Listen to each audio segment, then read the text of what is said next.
Mm-hmm. All right, I'm here with Abby Anderson, my good friend, great artist, and you requested something Mexican because you've got a quarter Mexican in you. So what I wanted to do was take my Italian meatballs recipe, which I've been doing for years, to rave reviews, and I found the Mexican albondigas, I believe they call them. They're Mexican meatballs.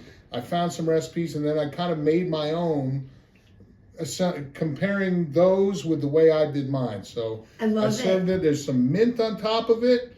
There's some cojita cheese and crema, lime crema, cotija. Whatever I always mix up. No, I was saying it the white way. Cotija. Yeah. Some Cholula.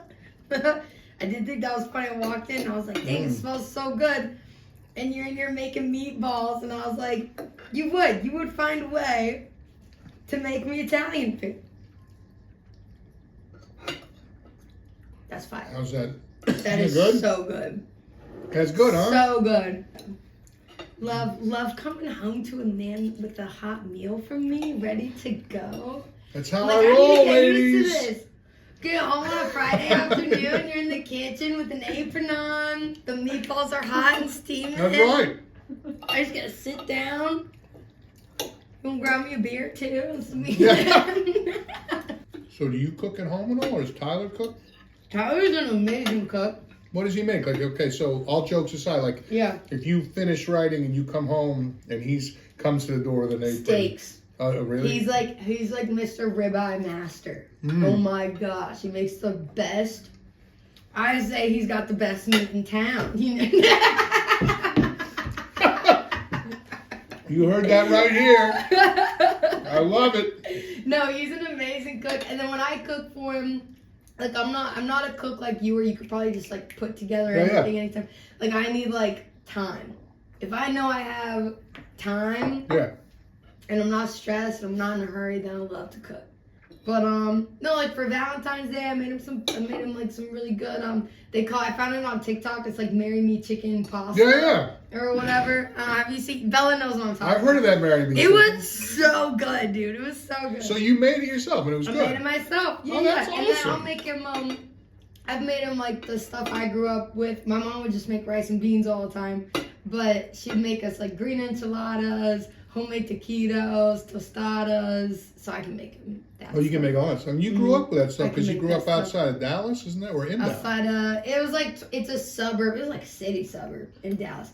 But I was born and raised half my life in San Antonio. Oh, okay. And then the other half we moved to the suburbs in Dallas when my dad started making money. That was fun.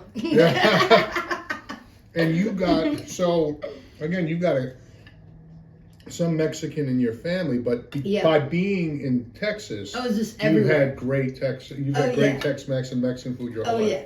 It was like, so my mom is from El Paso originally, and her mother, my nanny, we grew up like going to her house, and she would always just have like red enchiladas ready for us, fresh guac. I mean, she was an insane cook. Fresh salsa every day. Wow. It was awesome.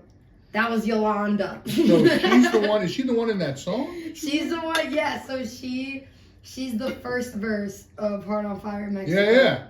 And then my mom is the second, and I'm the third. Wow. So there you go.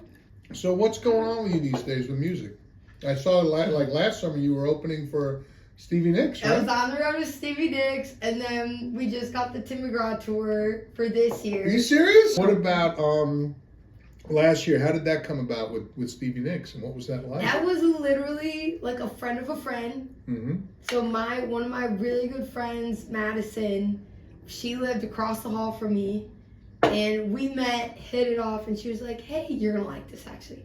She goes, hey, why don't you come over tonight? We're having a little party. My Uncle Chris is gonna be there. Just come over, and like, oh, he does music too. Like, you guys might hit it off. So I'm thinking he's like some like, oh, Uncle Chris who just like plays guitar or whatever, like does music. I walk in and it's motherfucking Chris Isaac. What? This Chris Isaac? This motherfucking Chris Isaac. And what's good, you probably he looked probably just like Chris Isaac would look, right? He just walked in, he was like, oh, it's so undeniably Chris Isaac. And I like look over at Madison, my friend, and I was like, I was like, Like you've been holding out Uncle on me. Chris, bitch, Uncle Chris. I was like, do you know who Uncle Chris is? And she was like, yeah, like I know he did music, but like it's Wow. Uncle Chris. And I was like, no, this man raised me. Like I Yeah. have my father and then Chris Isaac, and they're both my daddies. Oh, I didn't know that. So you were a big fan of his growing up. Huge. Oh my gosh. So he's huge. there, and what happened? So you played, He's and just he just there, and like you were probably the same. Like I'm not gonna introduce myself. Yeah, yeah. To Chris Isaac is like, oh, I'm a musician. yeah, yeah. too. It Like, always I feels do mu- awkward. So awkward. So I'm just was being my nerdy self and just asked him a bunch of questions. Yeah, And eventually he was like, so what's with the questions? Like, are you a musician too? Yeah. Or what's going on? And I was like, yeah, I sing, write, whatever. And he was like, well, let's jam. Like, go get your guitar. And then we just like sang all night. Oh, that's It awesome. was so fun. That's So how it should anyways, be. And the but it dream of turns meeting out someone you. Madison's aunt is Stevie Nicks' manager. Wow. What was it like hearing her sing? So cool. She's Like, still I got it, really right? think, oh my gosh. Yeah. She's just badass. She lives and breathes badassery. Yeah. So stupid.